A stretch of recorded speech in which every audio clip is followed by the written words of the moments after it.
Alors, Ernest Obama nous présente cet évangile, on va dire, premier évangile de la semaine. On parle de la banalisation de la mort. Disons, Wesley, que dans notre pays, quand on est né au village comme moi, on sait qu'il y a des étapes importantes dans la vie. La première étape, c'est la naissance. La plus importante d'ailleurs, l'étape quand on est, il y a tous des rituels autour de votre naissance. On vous accueille chaleureusement. Et chez nous, au village, il y a même des gens qui viennent pour saluer vos parents, votre père, votre mère, parce que vous avez donné une vie. On vous garde dans le ventre pendant 9 mois. Et pendant les 9 mois, parfois, il y a des choses qui arrivent, des tribulations. Vous résistez. Et un jour, après la difficile épreuve du travail, qu'on appelle également Gésine, on entend un cri, un enfant naît et vient à la vie. Cet enfant n'a pas choisi de naître rouge, jaune ou vert. Il n'a pas choisi sa région. Il n'a pas choisi ses parents. Il est né quelque part. Il est le fils de X ou de Y. En grandissant, il peut avoir un destin qui est meilleur, devenir président du Sénat, devenir président de l'Assemblée nationale, devenir général. À travers cet itinéraire-là et cet destin, il a forcément des actes et des faits qu'il pose qui peuvent avoir une influence sur la vie de tous les Camerounais. Et après l'étape de la vie, donc, il y a bien évidemment celle de la mort. Malheureusement, ou heureusement, à une certaine époque, la mort était également sacrée. On ne disait même pas à un enfant que tel est décédé. On disait, il s'est envolé, il est parti au paradis, il a rejoint les grands-parents, parce que c'était quelque chose de mystique, énigmatique. On respectait le mort et on respectait la mort. Mais on a l'impression aujourd'hui, avec le temps, que dans notre pays, tout est devenu banal. La vie est banale. La naissance est banale. On a des enfants qui sont arrachés à la vie parce que la mère pense ne pas avoir les moyens de pouvoir s'en occuper, parce que le père n'est pas prêt. Mais on a surtout des gens qui prennent du plaisir à célébrer la mort des autres. Il y a eu la danse des charognards autour du décès du président du Sénat, le très célèbre, le républicain Nyadi Fendi, ancien président du Sénat. On a vécu ça avec le président de l'Assemblée nationale, Kavaï Egedjibil, qui est passé des vies à trépas. Mais aujourd'hui, sur la toile, dans notre pays, la phrase la plus célèbre, c'est « On se rapproche de la cible ». Mais qui est donc la cible? Attention, on peut penser que la cible est en face de nous, alors que nous-mêmes, nous sommes la cible. La mort est quelque chose que tout le monde évite. Certes, pour aller au paradis, il faut passer par là. Mais il faut quand même, quelle que soit la personne qui meurt, que cette personne ait été votre ennemi, que cette personne ait été celui qui a peut-être arraché à la vie un de tes proches, on respecte les morts et on les traite avec dignité. Régulièrement, on entend pendant les témoignages des gens dire que tel était bon alors qu'il ne l'était même pas. Mais c'est simplement parce qu'on respecte celui qui a été appelé dans l'au-delà par Dieu, par le Seigneur. Mais qu'est-ce qui nous arrive? Comment peut-on célébrer la mort de quelqu'un qui décède à plus de 90 ans? Lui qui a eu la chance d'atteindre cet âge-là, alors que nous sommes parfois, on a l'âge de 20 ans, 30 ans, 40, 45 ans, et qu'on n'est même pas sûr d'atteindre cet âge-là. Comment peut-on souhaiter la mort de quelqu'un qui a sacrifié sa vie pour notre pays? Quelqu'un qui se bat de jour comme de nuit pour que notre pays soit meilleur. Eh bien, on va rejoindre Richard Macon encore ce jour. C'est parce que nous sommes dans la République des méchants. Et la méchanceté, elle s'exerce. On la vit au quotidien. On est heureux quand l'autre souffre. Et parce que au Cameroun, on a l'impression qu'on est tous dans une zone infra-humaine, sommes des déshumanisés. La valeur humaine n'a plus de valeur. C'est bien que Armand Okol, que Aston Nyambé soit en difficulté pour que nous soyons heureux. Nous tirons notre bonheur du malheur des autres. Alors je voudrais rappeler à nos compatriotes aujourd'hui que la vie est sacrée. que la mort est énigmatique. On peut souhaiter la mort de quelqu'un et la mort nous appelle d'abord en premier. Ce n'est pas bon. Redevenons humains. Redevenons humains. Aucun humain ne peut souhaiter la mort de son compatriote ou encore la mort de son frère. Ce n'est pas possible. On ne peut pas banaliser la mort. Celui qui banalise la mort banalise la vie. Et la vie ne sera jamais, mais alors au grand jamais, banalisée. Merci. Alors voici le fait social de... non, on ne commande pas. Comment? Le fait social de Aston. On peut dire 2 ou 3 choses, non, monsieur le présentateur, s'il vous plaît. Je vois Cyril qui brûle d'envie de parler. Moi également, je voudrais... Puisque le sujet, on est dans la continuité, on aura le temps de commenter. On est dans la continuité. On devra avoir la transition pour permettre à Aston de nous présenter quelques faits. Et par la suite, on pourra revenir longuement sur le coup de gueule, s'il vous plaît, cher monsieur. On est qui?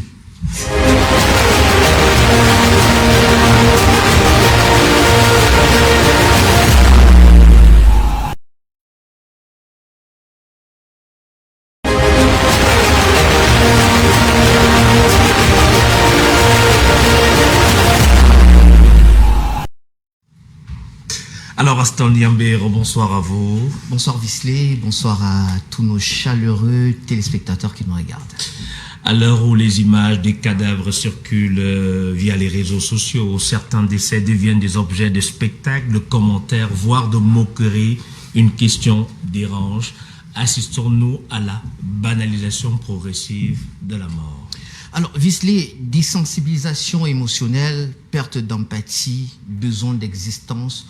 Nous nous posons tous aujourd'hui la question de savoir où sont passés nos cœurs. Est-ce que la mort est devenue un sujet de moquerie, un sujet de besoin d'existence? On se pose tous la question, mais avant cela, je vais vous permettre de regarder une image, une vidéo qui a fait le tour de la toile, celle d'un pasteur qui s'est dit prophète et qui parlait ou qui prédisait la mort d'une personnalité importante de la République. On regarde. Le président Paul Biya peut-il être encore président en 2010? Il n'a absolument aucune chance d'arriver vivant à l'élection présidentielle. Vous estimez qu'il va mourir? Oui. Le président Biya va mourir. Je suis radical dessus. Je parle depuis ma position d'autorité et de puissance. Je ne demande pas à un être humain. Je ne suis pas là pour faire plaisir. Cet homme va mourir en 2018, ainsi que tout son régime. Ils vont partir. Et au jour d'aujourd'hui, il est toujours au pouvoir. Que dites-vous? Eh bien, vous savez tous, nous savons tous de qui il s'agit, le célèbre pasteur ou prédicateur Guy Parfait-Songhai qui est parti il y a quelques années, qui sur un plateau de télévision prédisait avant même l'élection de 2018 la mort du chef de l'État du Cameroun. On a un autre élément, c'est une capture d'écran, celle-là d'un célèbre personnage qui s'est illustré de manière très négative à l'endroit d'un événement qui a eu lieu au Cameroun. J'aimerais qu'on regarde tous ensemble ce qui s'est passé, ce qui s'est dit et qui a choqué l'opinion. Alors c'est quelqu'un qui s'appelle Mungue Patrick, et il dit à l'occasion où lors de l'annonce du décès de l'ancien président du Sénat, qui a fait une publication sur les réseaux sociaux, qui a choqué la toile. Seigneur, tu te rapproches déjà de la cible. Encore un petit effort, s'il te plaît. Il met un hashtag, je suis dépassé. Alors, il se réjouit du décès d'une haute personnalité de la République, notamment l'ancien président du Sénat, Nyadi Fendi. Et à travers cette publication, on voit bien, il y a l'illustration de la haine, il y a la réjouissance qui a à célébrer le décès d'une personnalité, d'un individu. Pourtant, nous savons tous dans nos cultures que la mort, c'est quelque chose de sacré. La mort, c'est un passage. Mais il y a quelque chose autre. La capture d'écran d'un homme qui s'est dit, il s'est dit tout simplement lanceur d'alerte, il s'appelle Paul Chouta, qui a fait une publication il y a quelques jours sur la toile qui a choqué le monde. Cette publication a également fait le tour des réseaux sociaux. Cette publication fait l'apologie, bien entendu, de la haine. Et c'était à l'occasion de l'annonce du décès du général Meka, qui dit cette image publiée par certains pour justifier que celle du général Meka il fait une publication pour dire que, parce qu'avant, il faut bien le dire, il a fait une publication pour annoncer le décès du général Meka. Ce qui est faux d'ailleurs. Publication qui a été contredite par plusieurs médias crédibles, dont A1.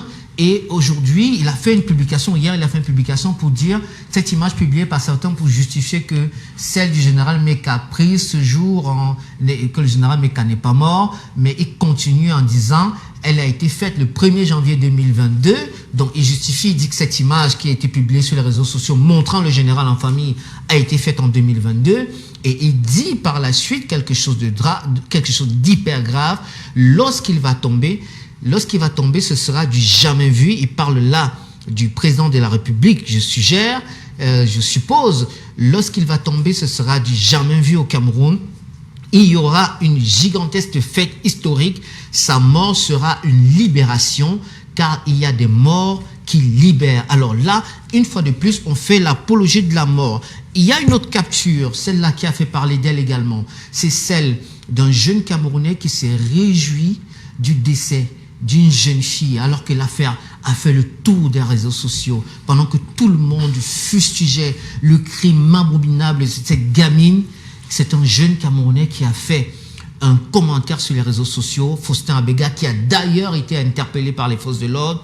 MAF, elle cherchait d'abord quoi là-bas à l'immeuble? Le type a géré son temps. Alors c'est un commentaire qui a choqué l'opinion. Aujourd'hui, il a été mis aux arrêts. C'est vrai qu'il y a des menteurs d'alerte, peut-on le dire, qui souhaitent sa libération, mais le fait est clair qu'il a tout simplement fait un commentaire négatif. Il a sali la mémoire d'un individu ou d'une personne décédée et la loi le réprimande. Alors, puisqu'on parle de la loi, on parle de l'article 267 du Code pénal de notre pays, le Cameroun, qui est clair sur cette question. Effectivement, la loi au Cameroun est claire parce que, dit-on, il faut respecter les vivants, mais aussi respecter les morts. Il faut respecter la mémoire de tout un chacun. La loi, on va regarder une image. Alors, l'article 267 du Code pénal camerounais traite de l'apologie des crimes et délits. Il vise les personnes qui publiquement présentent certains actes criminels comme héroïques, justifiés ou admirables. Le texte prévoit notamment est puni celui qui, par parole, écrit, image, emblème ou tout autre moyen de publication fait l'apologie de crimes ou délits.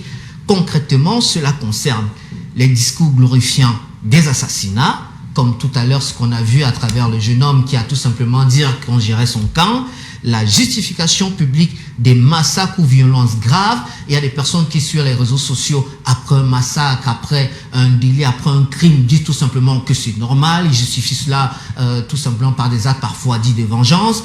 L'encouragement indirect à produire des crimes.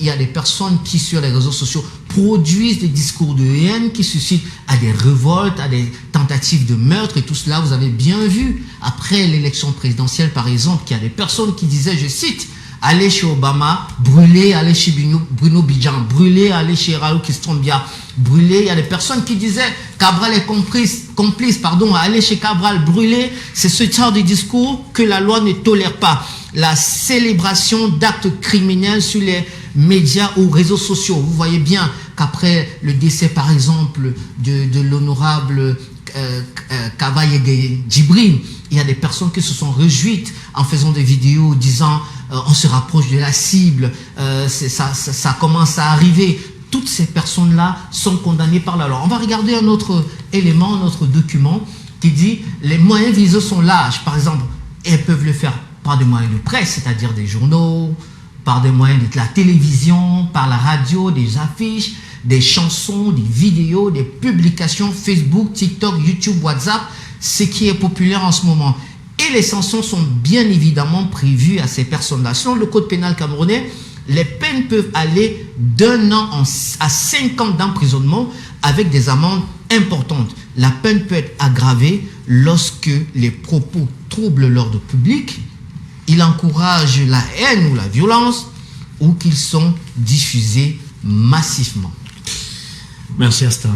Je vous en prie. Merci Aston. En principe, on devrait applaudir, mais je pense qu'on va pas applaudir aussi à cette actualité parce que ça choque véritablement. Cyril Tchamba, vous êtes très actif sur les réseaux et vous avez certainement lu je sais pas si c'est une expression, mais ça devient on partage des commentaires, on se rapproche de la cible. Et on se pose la question, chaque fois qu'on annonce la disparition d'une personnalité, ceux qui disent on se rapproche de la cible, est-ce qu'ils, certains n'ont peut-être pas encore écouté la chronique qu'a signée Ernest Maman tout à l'heure, mais la cible c'est qui? Ça peut être soi-même aussi. Hein. Ben, écoutez, effectivement, cette attitude des Camerounais démontre qu'il y a comme une mauvaise façon de faire, une ambiance bizarre. Ernest Obama l'a dit dans son propos, nous sommes devenus des jouisseurs du malheur des autres. En aucun moment, la mort, la peine d'un autre ne devrait réjouir un Camerounais. Quel serait l'intérêt de souhaiter la mort de quelqu'un? Pourquoi serait cela? Non. Je crois qu'il faut appeler nos concitoyens à beaucoup de maturité, de réserve face à certaines situations et que la mort n'a jamais résolu les problèmes. Et je vais même aller plus loin. Ceux dont on souhaite la mort, là, ils ne sont pas plus coupables que nous-mêmes qui sommes souvent spectateurs et auteurs de nos propres turpitudes. Parce que tout à l'heure, j'étais sur la route, je peux vous dire que le comportement d'un chauffeur qui m'a presque broyé l'aile de la voiture n'était pas le fait de quelqu'un d'autre que lui-même. Et quand vous voyez que le Camerounais est capable de vous poser du tort, et en plus de ça, lui-même de vous commencer à vous réprimander, presque vous violenter, vous vous dites, on n'a pas besoin d'attendre que d'autres meurent avant que nous nous entretions nous-mêmes dans ce Cameroun dans lequel le vivre ensemble c'est un temps à disparaître. Donc il faut revenir à des choses claires, simples. Nous avons un pays qui doit se construire avec tous les Camerounais, sans exclusion, et que là-dedans, nous ne pouvons pas, parce qu'il faut dire quelque chose sur le plan de la symbolique. Dans tous les pays où on a cru que la mort des uns, peut-être par la guerre, réglerait le problème, ils sont entrés dans des spirales qui ont apporté du malheur pendant 20-30 ans. C'était difficile d'en sortir. Souhaitons que notre pays puisse trouver ces accords de refondation avec des personnalités vivantes qui soient simplement conscientes aujourd'hui qu'on ne peut plus garder les manettes comme on les garde là. Mais souhaitons-les leur longue vie parce que nous devons continuer à compter sur tous les uns et les autres. Il n'y a pas de bons et de mauvais Camerounais. Il y a simplement des gens qui, parce qu'ils ont pensé le Cameroun d'une certaine manière, peut-être se sont-ils trompés, on peut leur reprocher, mais ils ont essayé de faire ce qu'ils ont pu. Et je peux vous dire, et c'est un discours qui peut surprendre, mais nous ne sommes pas plus mal. Hein. Il y a des pays qui sont depuis 43 ans, qui ont connu des phases de 3, 4, 5 situations de conflit et de guerre. Nous avons quand même pu résister comme on a pu, malgré toutes les reproches qu'on peut faire à notre gouvernance. Je crois que ce n'est pas aujourd'hui que nous devons commencer à penser à des situations morbides. Nous devons réfléchir à regarder... Merci. Peut-être avant puisqu'Armand va commenter la chronique d'Ernest Maman tout à l'heure, je pose cette question. Mais à l'époque, quand même, quand on annonçait la disparition d'un être humain, que ce soit dans nos quartiers, que ce soit dans nos familles, c'est la tristesse totale, c'est la compassion. Mais aujourd'hui, on a l'impression que c'est un fait aussi banal que ça. Mais dire que quelqu'un est décédé, et puis quoi? Mais je vais vous dire quelque chose. Je vais même parler d'un fait personnel. Moi, j'ai été éprouvé il y a quelque temps du deuil de ma propre mère. J'étais très mal. Alors, il est né autour du deuil tout un tourbillon de choses, des gens qui aimaient beaucoup ma mère, qui avaient dit que ma mère... Mais vous savez, à la fin, tout ça s'est résumé à quoi? C'est que les gens voulaient gérer le budget du deuil. C'est tout. Les Camerounais font commerce de la mort. Dès que vous êtes éprouvé, les gens viennent. Ceux qui se réjouissent là, si en même temps, la personne qui est décédée, on dit que là-bas, il y a un deuil, il y a les morceaux de poulet et de bière, ils iront là-bas boire et manger. Donc, vous voyez, c'est un pays qui est devenu un pays de psychopathes pour certains et qui croient simplement que le malheur des uns puisse faire leur bonheur. Je vous dis et je dis à mes frères camerounais que non, le malheur des uns n'a jamais fait le bonheur de l'autre. Parce que ce qu'on te retire là, on ne va pas me le donner. Et ce qu'on me retire, on ne va pas te le donner de manière naturelle. Ce n'est pas parce que X ou Y mourrait que ça veut dire que ta situation dans ton petit quartier changerait. Par contre, si tu te lèves le matin, tu vas te battre il est possible que ta situation change, que la personne soit vivante ou morte. On peut dire également à votre suite que la mort n'a pas d'âge et qu'à un moment donné, la mort peut emporter tout un chacun. D'abord, votre réaction sur la chronique de Ernest et la continuité aussi dans ce phénomène devenu très banal, la mort. Je vais tirer un coup de chapeau, que ce soit Ernest pour son évangile. Je crois que c'est une rubrique qui a toute sa raison d'être, évangile selon Saint Ernest. Je tire un coup de chapeau à Aston Yambé qui a surtout été pédagogique, qui sort avec les dispositions juridiques en matière d'apologie à l'irrespect aux morts, passez-moi l'expression. Et à la suite de Ernest tout à l'heure, justement, je voulais rappeler que même la justice a pris la décision radicale de s'arrêter lorsqu'il y a la mort. C'est-à-dire lorsque vous faites l'objet de poursuites judiciaires, dès que la mort survient, il y a ce qu'on appelle l'arrêt de poursuite. C'est automatique. C'est dire à quel point la mort est quelque chose à la fois de mystique, mais de sacré. Et d'ailleurs, quand vous assistez aux obsèques, l'un des rares moments où les hommes en tenue, comme on les appelle, se décoiffent, c'est quand il y a la mort. Or, même quand ils saluent les personnalités, vous avez vu que même quand les hommes en tenue saluent, y compris le président de la République, ils gardent naturellement leur képi. Ils ne l'enlèvent que lorsqu'il y a la mort. C'est dit à quel point la mort est quelque chose d'extrêmement, je veux dire, au-delà de nous. Alors, pourquoi la société est devenue comme cela? Mais les réponses, vous les connaissez. Nous sommes dans une société d'aigreur, de jalousie, de rancune. Et ça me rappelle un des propos qui avait été controversé en son temps, que j'avais moi-même justifié, mais qui ne perdait rien en sa pertinence. Souvenez-vous, le président directeur général du groupe L'Anecdote, un jour, au sorti de la visite du chantier, disait que l'homme était essentiellement jaloux, aigri, mesquin, même si ce propos était peut-être excessif, mais sa pertinence ne souffre de rien. Moi, j'ai constaté quelque chose chez les Bétis. De toutes les façons, moi-même, on nous assimile aux Bétis, on dit vulgairement centre-sud-est, même si au moment du partage du gâteau, le centre et le sud se partagent la part du lion, et nous à l'est, on n'a rien. Mais c'est toujours le sujet. On est dans le sujet, je veux vous dire en quoi. Moi, j'ai été surpris, et Ernest faisait bien de le rappeler tout à l'heure, au village, quand il y avait un décès, le décès ne concernait pas la famille. Non seulement les familles d'autres villages venaient, mais aujourd'hui, il y a un décès ici. Et dans le camp, juste en face de la maison du deuil, là-bas les gens rient. Ils bavardent fort, ils perturbent même la messe ou bien les cérémonies. À un moment donné, vous vous demandez comment on en est arrivé à une société où on a autant banalisé la mort. C'est tout simplement du fait de ce que j'indiquais tout à l'heure, l'aigreur, la jalousie, vraiment ce type est mort, mais quand il était en vie, quand il était encore haut fonctionnaire, il arrivait ici, il ne nous saluait pas, il venait avec les victuailles, ça se limitait à sa famille, mais c'est un sérieux problème. L'âge est une bénédiction. Moi, j'appartiens à une famille politique où il est extrêmement proscrit, et c'est le président national en premier qui instruit systématiquement à ses camarades de ne jamais s'attaquer aux personnalités du fait de leur âge.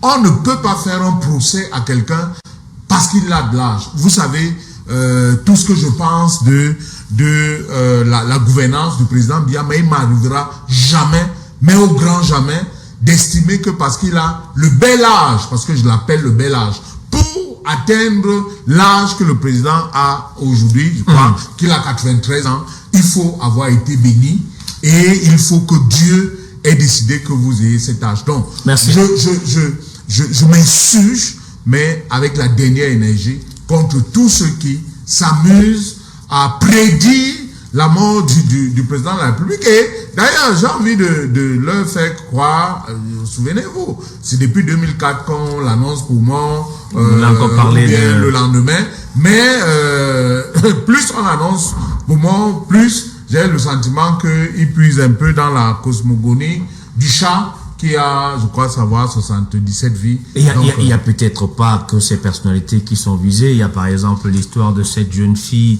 qui a perdu la vie du côté d'un Kwaban. Elle a été abusée et puis elle a perdu la vie. Par la suite aussi, il y a un jeune Camerounais qui avait pris l'engagement de coller un commentaire. Dieu merci, il a été rattrapé et aujourd'hui il est derrière les barreaux. Même si vous avez demandé que certains demandent qu'il puisse être libéré, c'est parfois très facile. Pourtant, la loi du Cameroun permet aux uns aux autres d'aller purger tranquillement leur peine. Donc, et dans ce moment, il n'y a pas que des personnalités qui sont visées dans cette banalisation. Et Armand a bien fait de nous présenter une image.